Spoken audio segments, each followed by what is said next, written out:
Hi, Mr. Kenny. So I'll be talking about the conflict I discussed in my assignment. So, we'll be talking firstly about the background of the conflict. So, what set up the conflict? This was a very particular conflict because the reason the conflict even started was because there was another conflict present, and I decided to step in between the conflict, at least to help mitigate or help them communicate, but it only made things worse, which I'll discuss down the line. So the conflict from my perspective was, um, well, to explain the story in my perspective, like I mentioned, I tried to prevent a conflict happen between two people by stepping in. So from my perspective, it's me trying to help a situation. Yeah, so that's my perspective. And the perspective from the villain of the story, if you will, or the person that the conflict really started because of.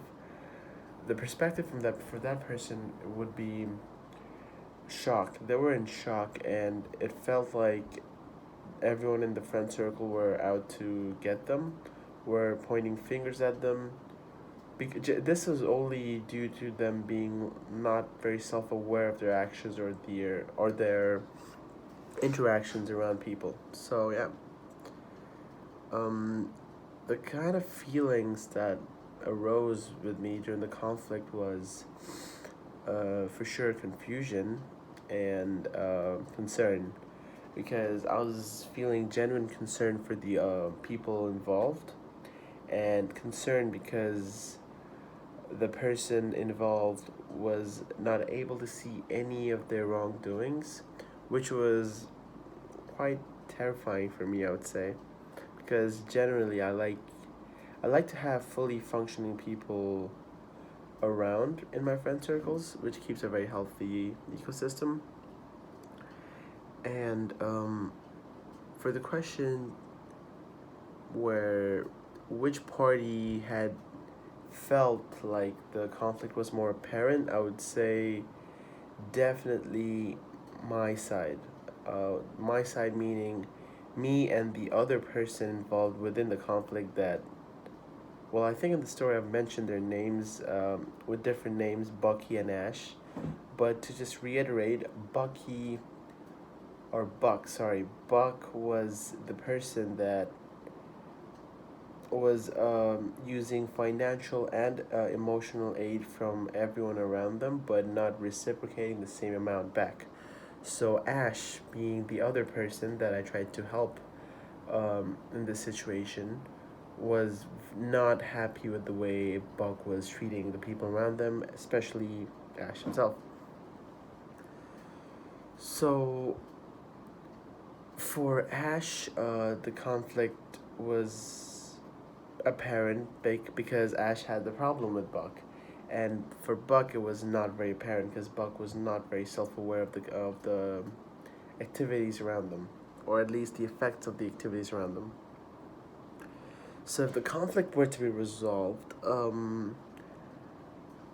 the party that would first realize it would definitely be not Buck's party. So for the rest of the story, I'm just gonna consider Buck and Ash as two people. The like I mentioned, as the two people on the two sides. So Buck being the not self aware and, I guess not to call the root of conflict, but the reason the conflict started, and Ash the person that was unable to communicate, so I had to step in, which further made things complicated, which I'll discuss down the line.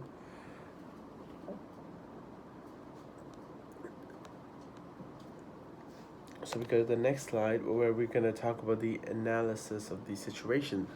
So, what kind of relationship did the both parties have? Well, the three names, well, at least three being me included, Buck, Ash, and I.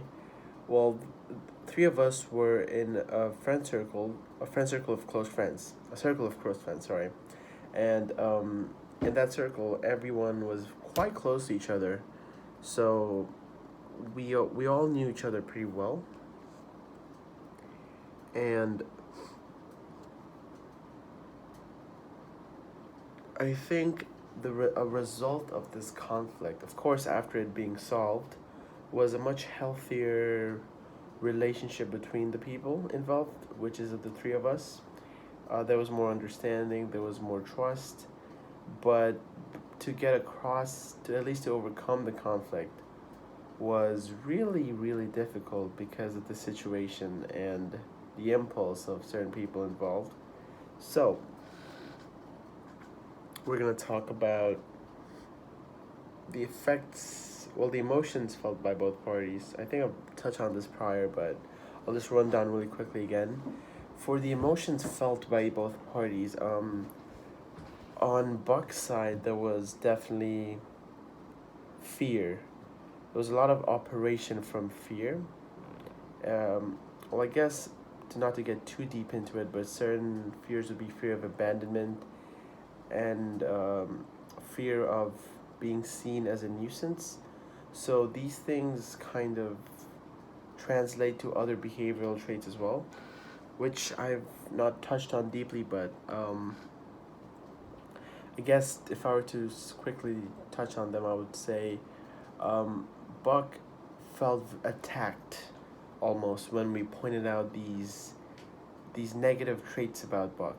So it was a fear of not being liked by the closest friends around them, which was really not the case. It was really a matter of communicating and being transparent, but it's obvious when a party is not aware of the certain information, important information, things can seem a little hostile or confusing. So, we're gonna talk about the choices.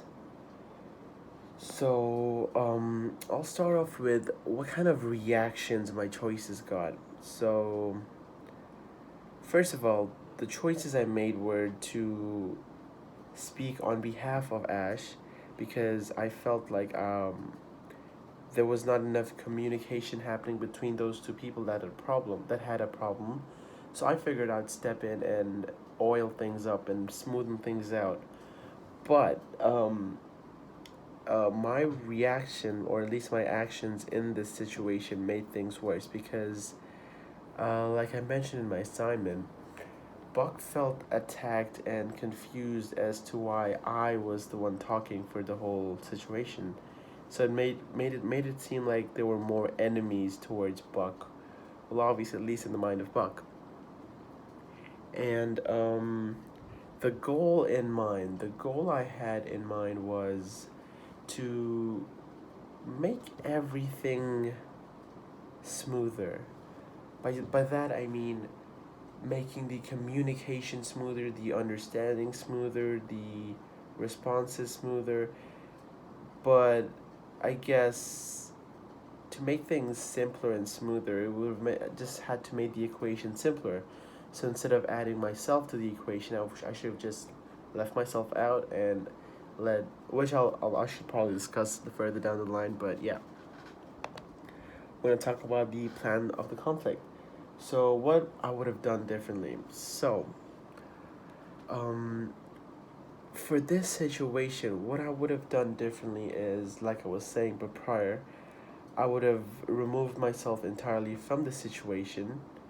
Well, at least not entirely. Maybe I would have had influence in giving ideas to Ash on how to approach Buck and how to discuss about these things, but I wouldn't involve myself personally because what that did was it only further jammed or added interference to communication, and I'm pretty sure it's very obvious how important communication is towards gearing the results of a conflict. So the less confusing the communication is and the more transparent it is, the more likely it is for less conflict and more understanding of the situation. And yeah, that pretty much, I guess, covers most of what I talk about in the assignment. And that was my conflict. So thank you.